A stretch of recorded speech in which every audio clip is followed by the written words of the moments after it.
مولا کائنات کرم اللہ تعالی وجہ الکریم کو یہ شان اور یہ منصب عطا فرمایا۔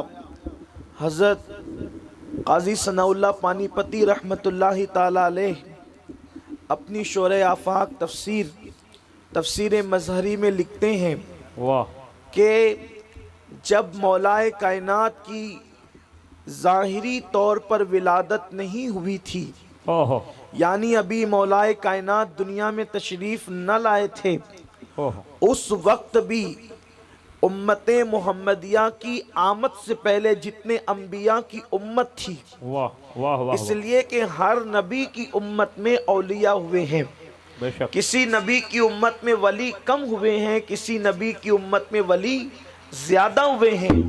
تو قاضی ثناء اللہ پانی پتی رحمت اللہ تعالی علیہ لکھتے ہیں کہ امت محمدیہ میں تو مولا علی کی ولادت ہوئی، لیکن مولا کائنات جب جسمانی طور پر پیدا نہ بھی ہوئے تھے، اس وقت اور انبیاء کرام کی امت میں جتنے ولی ہوئے وہ سب علی کی روح کے فیضان کی وجہ سے ولی ہوئے، یعنی اس وقت بھی ولایت مولا کائنات کے ہاتھوں تقسیم ہوئی، مولا کائنات کے روحانی فیضان کی بنیاد پہ اللہ نے انہیں ولی بنایا۔ اب آپ اندازہ کر سکتے ہیں کہ مولا کائنات کا روحانی فیضان صرف پیدا ہونے کے بعد ہی نہیں، بلکہ ابھی وہ باپ کی پشت میں بھی نہیں آئے، ابھی وہ ماں کے شکم میں بھی نہیں آئے، جو دنیا میں آنے سے پہلے لوگوں کو فیضان کی خیرات تقسیم کرتا ہے اس کو علی کہتے ہیں۔ سبحان اللہ، جو دنیا میں آنے سے پہلے خیرات ولایت کی تقسیم کرتا ہے اس کو علی کہتے ہیں۔ اور یہ بات کون لکھ رہا ہے؟ اللہ اکبر، قاضی ثناء اللہ پانی پتی رحمت اللہ تعالی علیہ سلسلہ نقشبندیہ کے بہت بڑے بزرگ و صوفی بزرگ بھی ہیں، اور اللہ اکبر اتنے بڑے محدث اور مفسر بھی ہیں کہ ہندوستان کے علماء ان پہ ناز کرتے ہیں۔ میرے پیارے آقا صلی اللہ علیہ وسلم کے پیارے دیوانوں، آئیے جہاں تک مولا کائنات کی ولادت کی بات ہے تو مولا کائنات کی ولادت کا تذکرہ بھی آپ کے سامنے کروں، تاکہ آج کی محفل کے اعتبار سے اللہ اکبر مولا مشکل کشا کی بارگاہ کے اندر ہم عقیدتوں کا خراج پیش کر کے ان کی خیرات حاصل کریں۔ اچھی طرح یاد رکھنا، اللہ کے رسول صلی اللہ علیہ وآلہ وسلم نے فرمایا، ترمذی شریف کی حدیث ہے، سرکار ارشاد فرماتے ہیں کہ علی کی محبت صرف مومنوں کے دل میں ہوتی ہے، مومن ہی صرف علی سے محبت کر سکتا ہے۔ یہ منافق کے بس کی بات ہے ہی نہیں کہ وہ علی سے محبت کر سکے، اس لیے مومن اور منافق میں فرق کرنے کا معیار مصطفیٰ جان رحمت صلی اللہ علیہ وآلہ وسلم نے عطا فرما دیا۔ دراصل نفاق بھی دل میں چھپا ہے اور ایمان بھی دل میں چھپا ہے۔ اب جو چیز دل میں چھپی ہوئی ہے اس کو نہ میں جان سکتا ہوں نہ آپ جان سکتے ہیں، یہ کام تو غیب دا نبی کا ہے، لیکن مصطفیٰ جان رحمت صلی اللہ علیہ وآلہ وسلم نے معیار دے دیا، محبت علی کے ذریعے سے مومن کو پہچانا کرو اور بغض علی کے ذریعے سے منافق کو پہچانا کرو۔ اس لیے حضرت سیدنا ابو سعید خدری فرماتے ہیں کہ جب بھی ڈاؤٹ فل مجمع میں ہم چلے جاتے کہ اپنے ہیں یا پرائے ہیں تو اس وقت علی کا ذکر کرتے، علی کا ذکر سن کر جن کے چہرے کھل جاتے ہم ان کو مومن سمجھتے، جن کے چہرے اتر جاتے ان کو منافق سمجھتے۔ نعرہ تکبیر، نعرہ رسالت، نعرہ حیدری۔ اب یہاں پر میں مولا مشکل کشا کی منقبت پڑھنے لگا ہوں تو اب معلوم ہونا چاہیے کہ یہ مجمع مومنوں کا ہے، منافقوں کا نہیں ہے۔ اگر یہاں پر زندہ دل ہو کر بیٹھ سکتے تو بیٹھے، اس لیے کہ یہ کوئی مرثیے کی محفل نہیں ہے، ولادت علی کی محفل ہے، لگنا چاہیے کہ یہاں ولادت کا ذکر ہو رہا ہے۔ مولا مشکل کشا کی ولادت کی بات جہاں تک کہ ہے، تاریخ میں آتا ہے کہ جس وقت مولا مشکل کشا کی ابھی ولادت نہیں ہوئی تھی، علی پاک کی ابھی پیدائش نہیں ہوئی تھی، اس وقت حضرت مولا مشکل کشا کے والد بزرگوار حضرت ابو طالب جو ہے ایک سفر پر روانہ ہوئے، اور وہ سفر یمن کا سفر تھا۔ آپ یمن کے سفر میں تشریف لے گئے۔ جب آپ یمن پہنچے تو یمن پہنچنے کے بعد آپ کو کسی نے بتایا کہ یمن کے اندر ایک شخص ہے جس کی عمر جو ہے وہ تقریباً 300 سال ہے، وہ آسمانی کتابوں کا عالم ہے، اللہ نے اس کو آسمانی کتابوں کے علوم عطا کیے ہیں۔ اللہ فرمایا گیا کتابوں میں موجود ہے کہ جس وقت حضرت ابو طالب اس کے پاس پہنچے، اس کی عمر کی وجہ سے اس کی پیشانی کی چمڑی اتنی لٹک گئی تھی کہ وہ لوگوں کو دیکھنے کے لیے جو ہے اس طرح چمڑی اٹھا کر کے دیکھتا تھا۔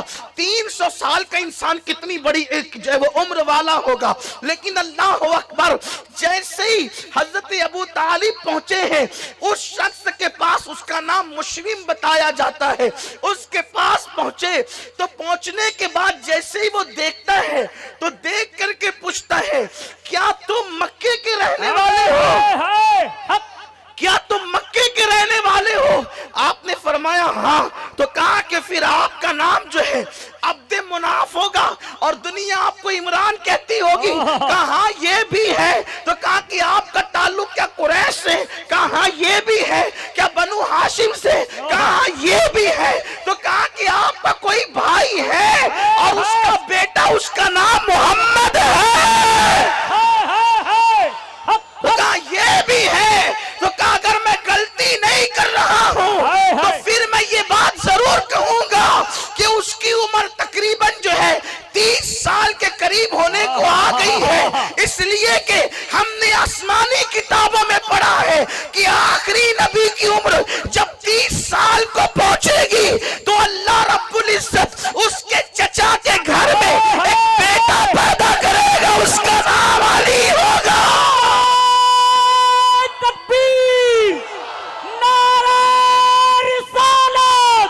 نعرہ حیدری، نعرہ حیدری، نعرہ حیدری، اس کا نام علی ہوگا۔ اور میں اگر غلطی نہیں کر رہا ہوں تو سن اے آنے والے ہاشمی قریشی، اس کا باپ اگر کوئی ہے تو وہ تو ہی ہے، اور مجھے امید ہے کہ وہ بچہ اپنی ماں کے پیٹ میں آ چکا ہے۔ اللہ اکبر۔ اتنا سننا تھا کہ اس وقت تک کہ حضرت ابو طالب کو علم نہیں تھا کہ میری بیوی مراد سے ہے اور شکم میں بچہ آ چکا ہے۔ اللہ اکبر۔ حضرت ابو طالب نے کہا کہ تم نے یہ بڑی باتیں کر دی ہے، لیکن یہ بتاؤ کہ تم سچے ہو، اس کا ثبوت کیا ہے؟ تم سچے ہو، اس کی سچائی کی دلیل کیا ہے؟ تو اس نے کہا کہ آپ کیا دلیل چاہتے وہ مجھ سے مانگ لیں، میں دینے کے لیے تیار ہوں۔ تو اس وقت کہا کہ یہاں پر یہ جو درخت ہے انار کا، یہ خشک ہے، آپ اس کے لیے دعا کر دیں کہ یہ ہرا ہو جائے اور اس میں ابھی کے ابھی پھل پیدا ہو جائے۔ اس نے دعا کی تو وہ ہرا بھی ہو گیا اور پھل بھی پیدا ہو گئے۔ اس کے بعد حضرت ابو طالب کو یقین ہو گیا کہ یہ بات جھوٹ نہیں بلکہ سچی کہتا ہے۔ تو اس وقت حضرت ابو طالب نے پوچھا کہ تجھے یہ ساری تفصیل کیسے پتا چلی؟ تو کہا کہ میں زندگی میں یہ دعا کرتا رہا کہ اللہ میری زندگی کا آخری وقت آ جائے، اس سے پہلے آخری نبی کے کسی خاندان کے فرد سے میری ملاقات کرا دے۔ اے رشک اللہ شاہ بابا کے دیار میں بیٹھ کر ذکر علی سننے والوں، 300 سال کا وہ عالم، آسمانی کتابوں کا عالم، ساری زندگی دعا یہ کرتا ہے کہ نبی کے خاندان کے کسی فرد کی زیارت کرا دے۔ ارے تم مقدر کے سکندر ہو، ایک وقت میں ایک اسٹیج پر نبی کے خاندان کے اتنے چہروں کی زیارت کر رہے ہیں۔ نعرہ تکبیر، نعرہ رسالت، خاندان اہل بیت۔ پیاسے سے پانی کی اہمیت پوچھو، بھوکے سے کھانے کی اہمیت پوچھو۔ دراصل بستی میں سادات ہے تو ممکن ہے آپ کو قدر ہو یا نہ ہو، لیکن لوگ تمنا کرتے رہے کہ ایک جھلک نبی کے خاندان والوں کی نظر آ جائے۔ میرے پیارے آقا علیہ السلام کے دیوانوں، بن دعا کے اللہ ہمیں صبح و شام سادات کی زیارت نصیب فرماتا ہے. ہمیں کتنی بڑی شہادت ہے, کتنے مقدر کے سکندر ہے. میرے پیارے آقا علیہ السلام کے پیارے دیوانوں, تو عرض کر رہا تھا, وہ کہتا ہے کہ میں نے دعا کی تھی اور میری دعا شرف قبول ہونا ہی تھی, لیکن سن اے ابو طالب سن, کہ جب تو جانا تو جانے کے بعد چونکہ اب میں اس شخص کے پاس جا نہیں سکتا, میرا سفر وہاں تک ہو نہیں سکتا, تو جا کر کے بس اتنا کہہ دینا اس عبداللہ کے در یتیم سے کہ میں اس پہ ایمان لاتا ہوں, میں اس پر ایمان لاتا ہوں, اس کی تصدیق کرتا ہوں. کاش کہ اس وقت تک میں ہوتا جب وہ نبوت کا اعلان کرتا. اس طرح کی بہت ساری باتیں آئی ہے. اس کے بعد اب حضرت ابو طالب کو انتظار تھا کہ مجھے جلدی سے مکہ پہنچنا ہے تاکہ مجھے پتا تو چلے کہ اس نے جو بات کہی اس میں سچائی کہاں تک ہے. جیسے ہی تجارت کا مال فروخت کر کے حضرت ابو طالب جو ہے وہ مکہ پہنچے اور فاطمہ بنت اسد سے ملاقات ہوئی. پہلی بات یہی کہ مبارک ہو, گھر میں کسی کی آمد ہونے والی, مبارک ہو کسی کی آمد ہونے والی ہے. دن گزرتے گئے. یہاں یہ بات بھی عرض کر دوں, شاید میں نے کسی محفل میں یہ بات پڑھی ہے لیکن آپ موضوع کی مناسبت سے پڑھتا ہوں.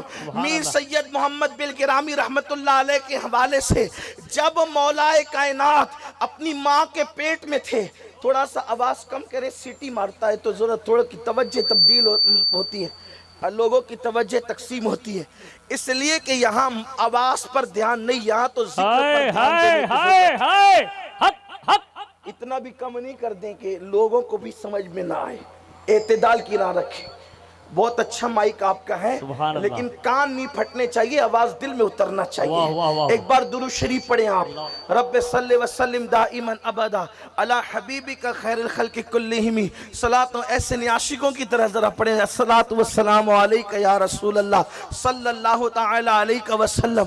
تو میں یہ عرض کر رہا تھا, جن دنوں مولا مشکل کشا ماں کے پیٹ میں تھے, اللہ اکبر, میر سید محمد بلگرامی رحمت اللہ علیہ نے اس کو لکھا ہے کہ جس وقت حضور علیہ الصلوۃ والتسلیم کا وہ وسیع, حضور کا وہ اخی, باب مدینۃ العلم ماں کے شکم میں ہے. دیکھو ماں کے شکم میں بچہ جب ہوتا ہے تو ہمیں پتا بھی نہیں ہوتا کہ وہ ماں کے شکم والے کی حیثیت کیا ہے, اور پیٹ کے بچے کو بھی پتا نہیں ہوتا کہ دنیا میں ہو کیا رہا ہے. یہی تو بات ہے. پھر انسان پیدا ہوتا ہے, کبھی کبھی بچے مٹی اٹھا کر کے کھاتے ہیں.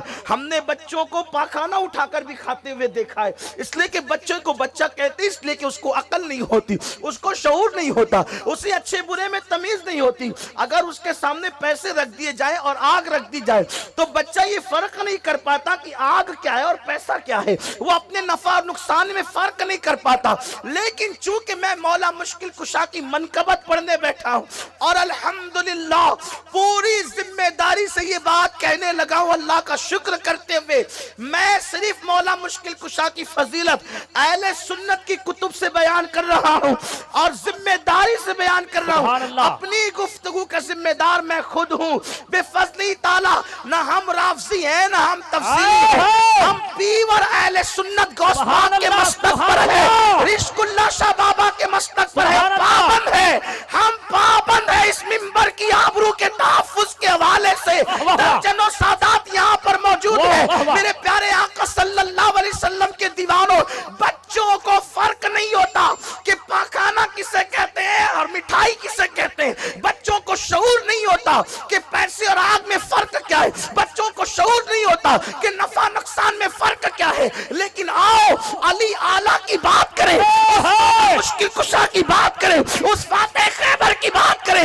لوگ پیدا ہو کر عظمت مصطفیٰ نہیں جان سکے, لیکن اللہ اللہ یہ علی ہے, علی فاطمہ کا شوہر, یہ علی ہے, علی حسنین کا بابا, یہ علی ہے, علی نبی کے بستر پہ ہجرت کی رات سونے والا, یہ علی ہے, علی فتح مکہ کے دن نبی کے کندھوں پہ کھڑے ہونے والا.